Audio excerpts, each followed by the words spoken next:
Baik, shalom Bapak Ibu. Selamat pagi.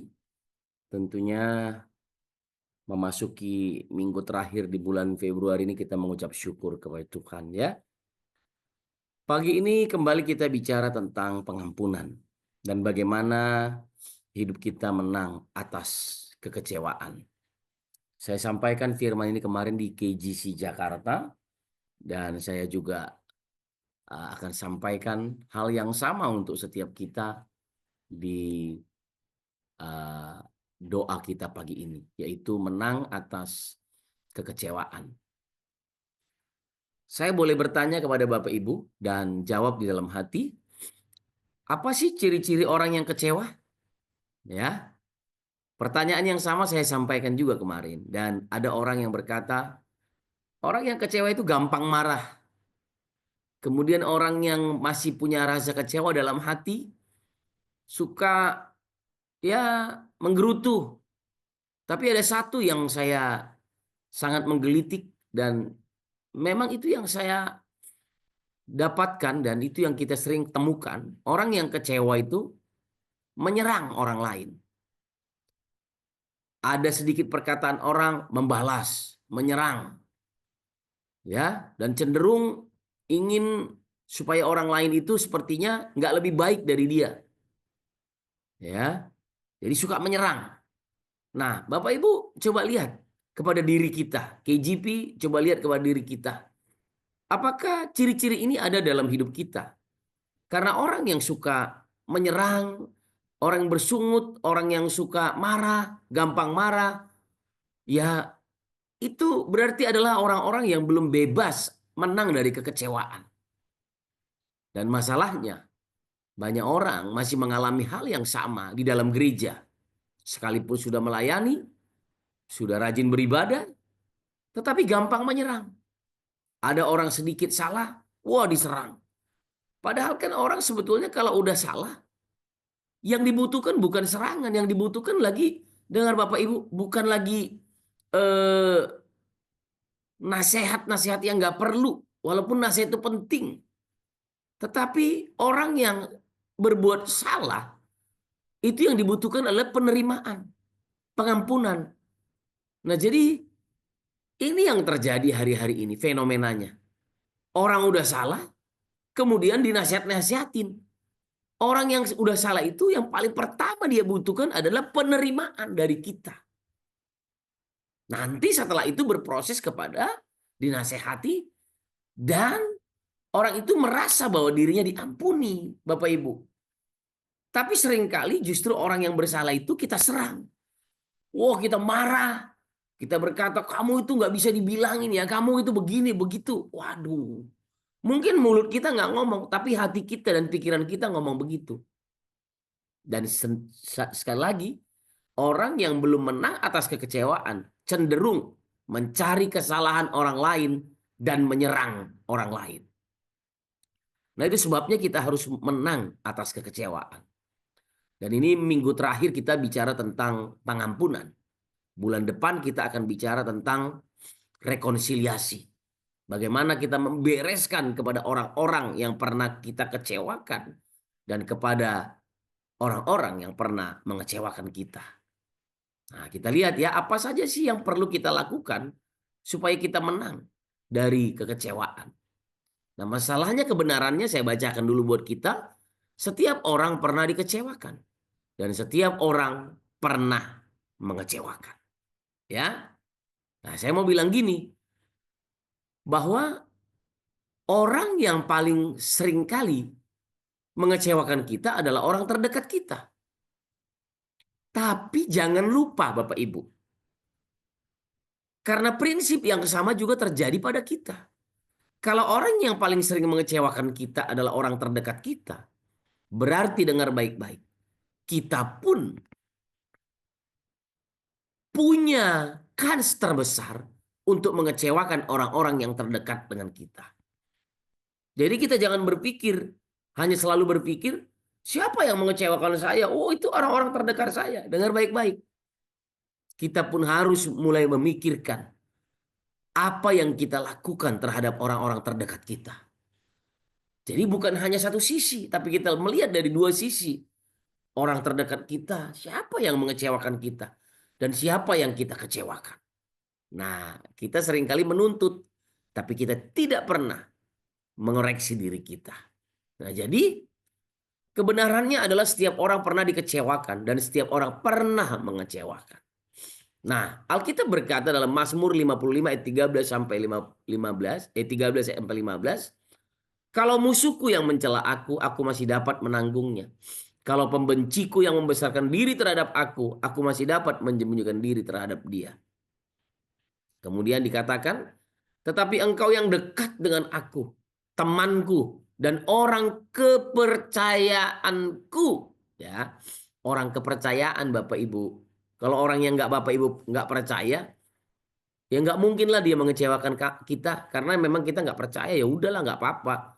Tapi masalahnya kalau orang kepercayaanku, orang terdekat kita, bahkan Alkitab berkata kami yang bersama-sama bergaul dengan baik dan masuk ke rumah Allah di tengah-tengah keramaian. Wah, Bapak Ibu, jalan bergandengan tangan, tapi saling mengecewakan. Nah, bagaimana caranya kita menang atas kekecewaan ini? Saya percaya Mazmur ini dituliskan. Kenapa bisa dituliskan? Menjadi peringatan kepada kita. Sesungguhnya pemazmur sudah sembuh dari hal ini. Karena dia sudah mengerti. Akhirnya dia menuliskan Mazmur ini kepada kita. Memang orang-orang ini yang mengecewakan kita. Tetapi apa yang perlu kita buat supaya kita menang atas kekecewaan? Ini yang penting. Nah, kemarin saya mendapat sebuah kiriman khotbah dari teman-teman ya. Dan saya dengarkan khotbah itu. Tapi yang menarik gini, judul khotbahnya gitu itu adalah mengasihi sampai terluka. Bapak Ibu, dengar baik-baik. Judulnya sih menarik.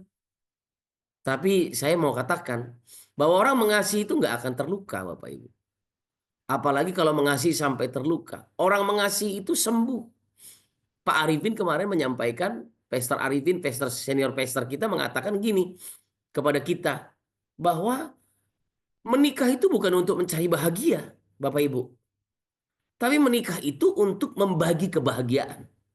Nah, camkan ini baik-baik.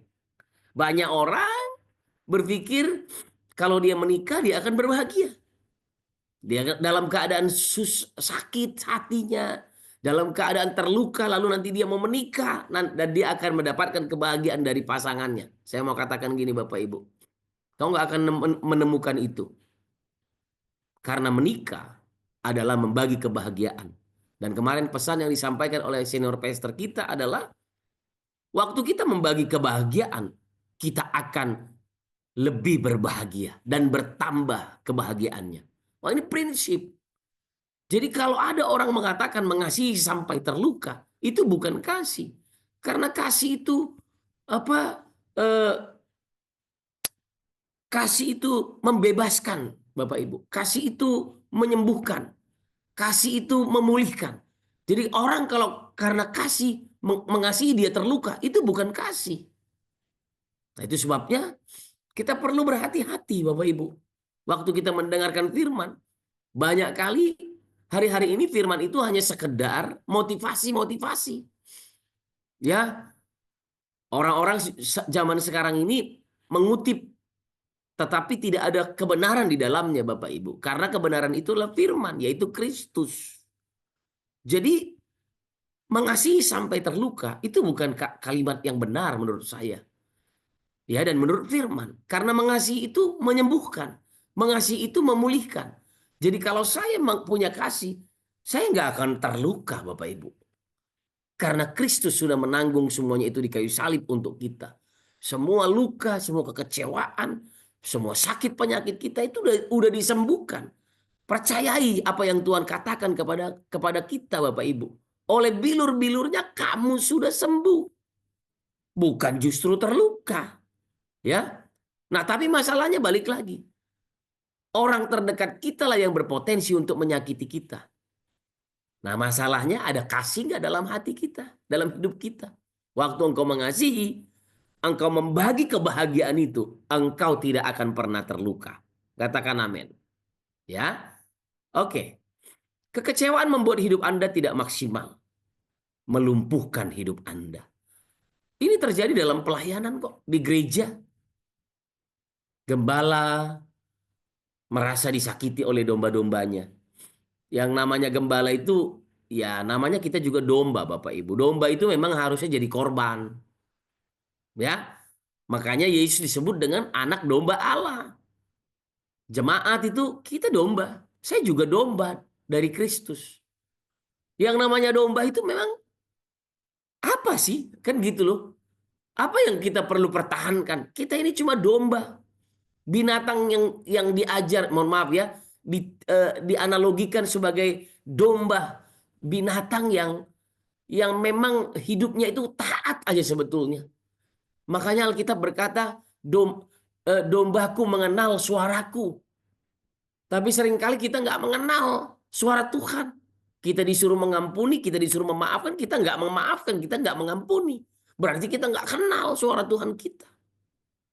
Ya, jadi saudara-saudara, masalahnya kekecewaan itu membuat hidup Anda tidak maksimal, melumpuhkan hidup Anda, mematikan semua potensi, membuat hidup Anda terikat karena kecewa. Sedikit-sedikit menyerang, sedikit-sedikit melihat kesalahan orang, serang sana, serang sini. Makanya hindari perdebatan, Bapak Ibu. Coba lihat debat-debat di televisi itu ya.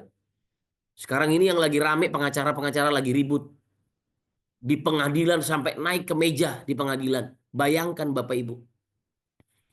Tapi ini sering terjadi loh di pengadilan Kristus, dalam gereja, di rumah Tuhan. Bukan cuma sekedar ini kita apa naik ke atas meja, kita ngamuk di pengadilan. Padahal ada sebuah aturan dalam pengadilan, nggak boleh menyerang, ya. Tapi terjadi apa? Yang saling menyerang, saling mencari kesalahan, sampai naik meja, keluar dari etika-etika, akhirnya dicabut, ya, apa eh, surat advokasinya. Bapak Ibu, ayo kita harus beres.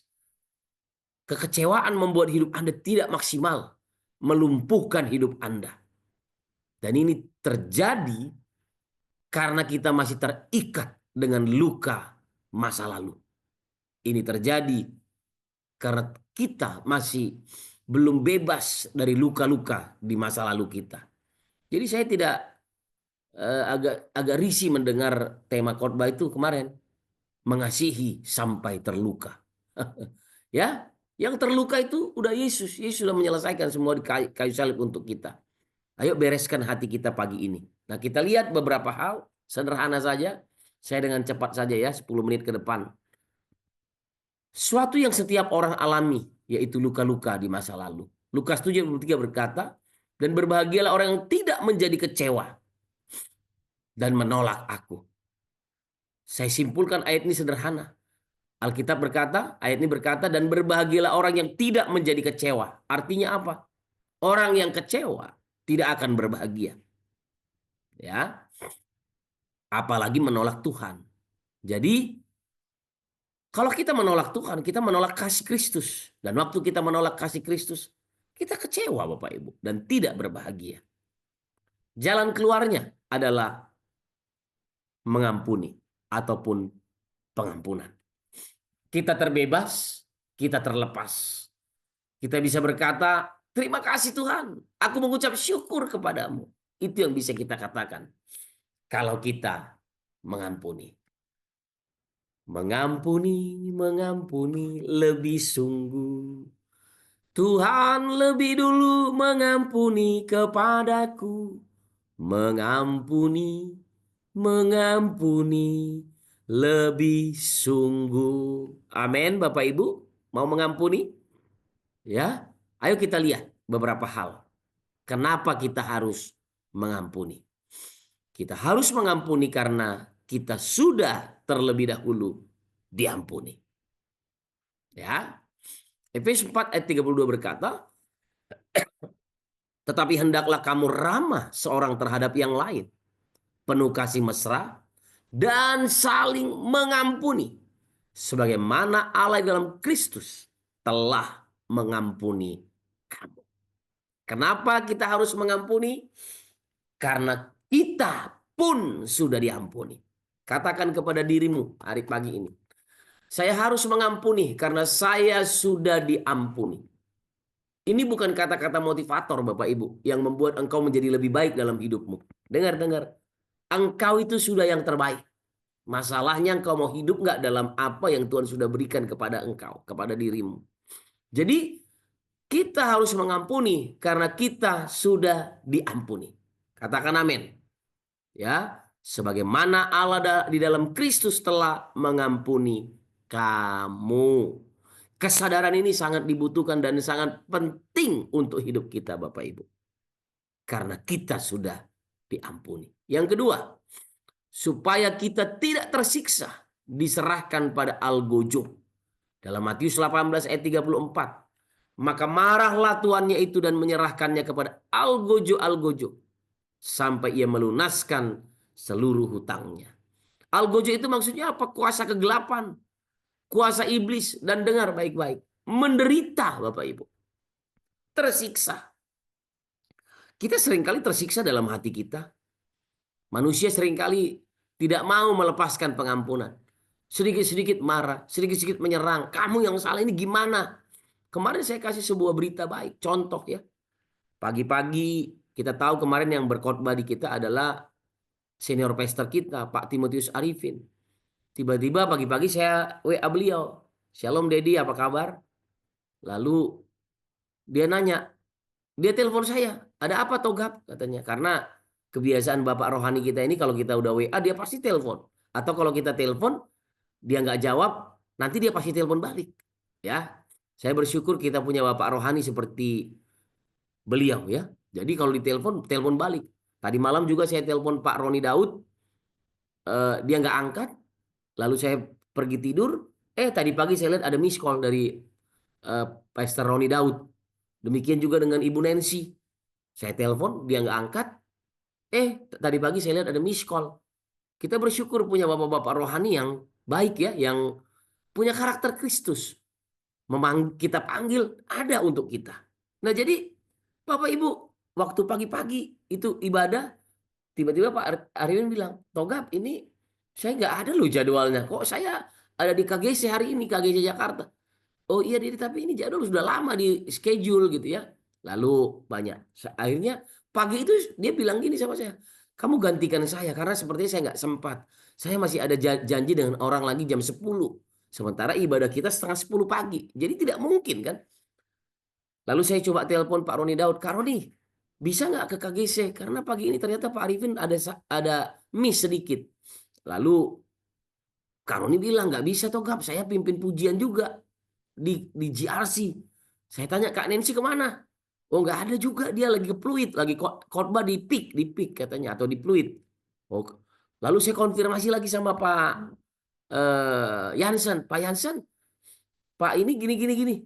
Iya, oh gitu ya Bang. Dengar baik-baik Bapak Ibu, di hati saya tidak ada rasa kecewa dan tidak ada rasa marah. Pak Arifin cuma bilang, Togap kamu tackle ibadah, kamu gantikan saya. Saya cuma bilang gini, siap Dedi. Ya. Lalu tiba-tiba Pak Arifin WA lagi. Oh Togap, maafkan ternyata saya yang salah. Jadwalnya sudah ada tapi saya terskip aja. Tapi kamu gantikan saya ya katanya gitu. Oke Dedi, nggak apa-apa. Saya tidak ada. Mohon maaf ya Bapak Ibu, saya tidak sedang membanggakan diri saya. Tapi itulah bukti dari kasih ada dalam hati. Saya nggak ada marah sama si ini, nggak marah sama si itu, nggak. Saya cuma tahu gini, Tuhan sedang mau berencana atas kami dalam gereja ini. Nah, lalu ya udah saya ngomong sama beberapa teman, Pak Arifin nggak jadi datang, kita yang akan handle ibadah ini. Oke ya, berjalan baik dan hati saya nggak ada risau. Saya ngomong ke istri saya, sayang, Pak Arifin nggak bisa datang karena ada salah. Sebetulnya kalau ngomong salah kan berarti ini gimana sih Pak Arifin nih? Udah tahu begini nih. Tapi saya tahu bahwa hati yang dipenuhi dengan kasih tidak akan menyatakan itu. Dengar Bapak, baik-baik Bapak Ibu. Ibadah sudah dimulai, lagi penyembahan. Tiba-tiba Pak Arifin telepon lagi, Togap, saya udah tanya supir saya, ke sana hanya 35 menit. Tunggu, saya akan segera ke sana. Wih, Bapak Ibu. Saya bilang gini, baik Dedi, silakan kami tunggu ya. Bapak Ibu dengar ya, kalau saya masih ada kekecewaan dalam hati, pasti saya akan menyerang. Saya akan bisa marah sama Pak Arifin, saya akan bisa marah sama Pak Jansen, bahkan saya juga bisa bilang, Karon ini gimana sih? Tapi Bapak Ibu, kalau hati kita dipenuhi dengan kasih, kita nggak akan terluka dan nggak akan kecewa. Ya jadi kekecewaan itu kita harus mengampuni Bapak Ibu. Karena orang yang kecewa itu menjadi tersiksa. Coba bayangkan kalau saya udah marah duluan, gimana mereka ini? Gimana sih? Saya nggak akan bisa menerima berkat yang akan masuk, yang akan datang ini. Jadi waktu saya berkata, nggak apa-apa, Dedi, terima kasih, Dedi. Iya, nanti lain waktu ya. Nanti bisa melayani dengan kami lagi. Coba bayangkan kalau saya udah marah duluan. Kecewa gitu ya. Hati saya udah nggak enak. Akhirnya kan saya tidak akan menyembah dengan benar. Saya nggak akan memuji Tuhan dengan baik.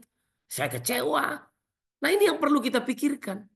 Jadi orang yang menyimpan kekecewaan, itu hidupnya tersiksa. Aduh ini, aduh. Oh si ini, si ini, si ini. Selalu cari kambing hitam dan cenderung menyerang. Ayo, kita harus mengampuni. Ya, supaya kita tidak tersiksa. Yang ketiga, kita harus mengampuni karena mengampuni itu menutup luka. Matius 12:24. Tetapi ketika orang Farisi mendengarnya, mereka berkata, dengan Beelzebul, penghulu setan, ia mengusir setan. Ya, jadi Bapak Ibu, seringkali kita itu terluka dan mencoba untuk menutup luka. Tapi pagi ini mari datang sama Tuhan dan kita mau berkata bahwa aku harus mengampuni.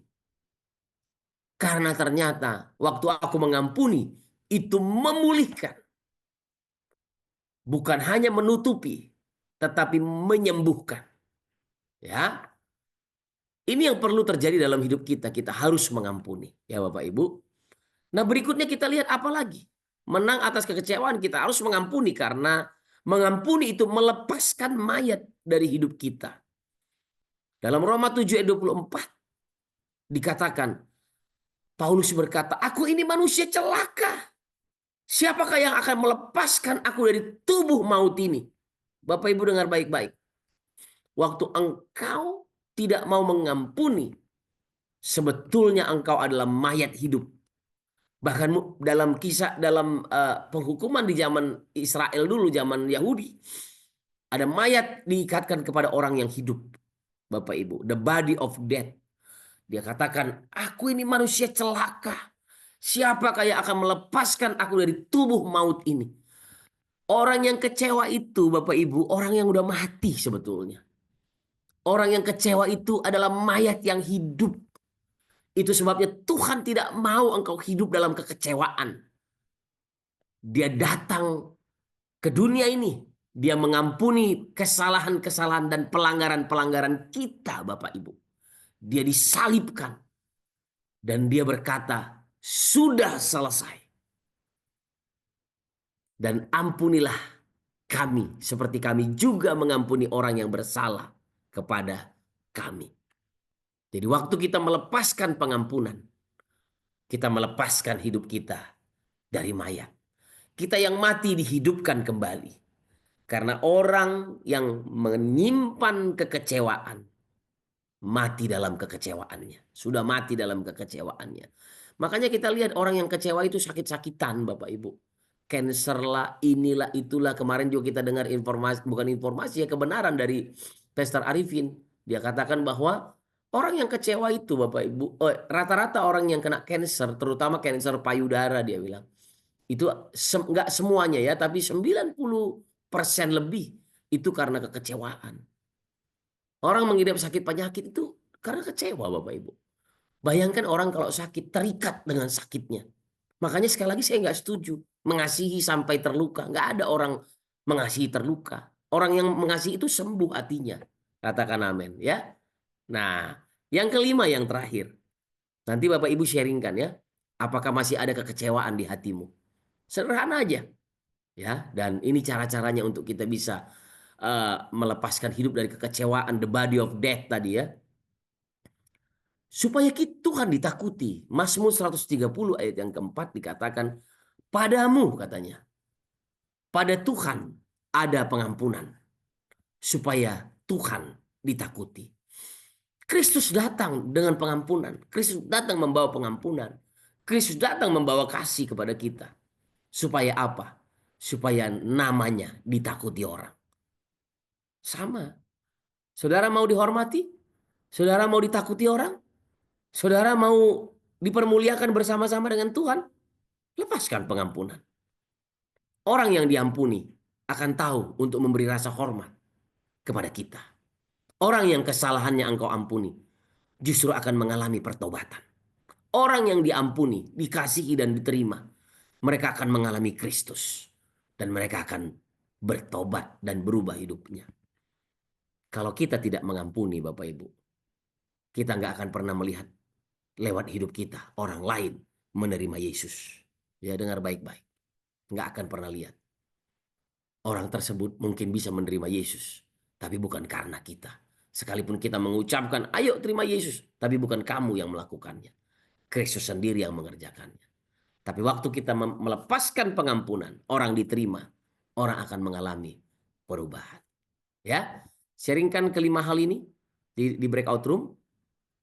Menang atas kekecewaan, kita harus mengampuni.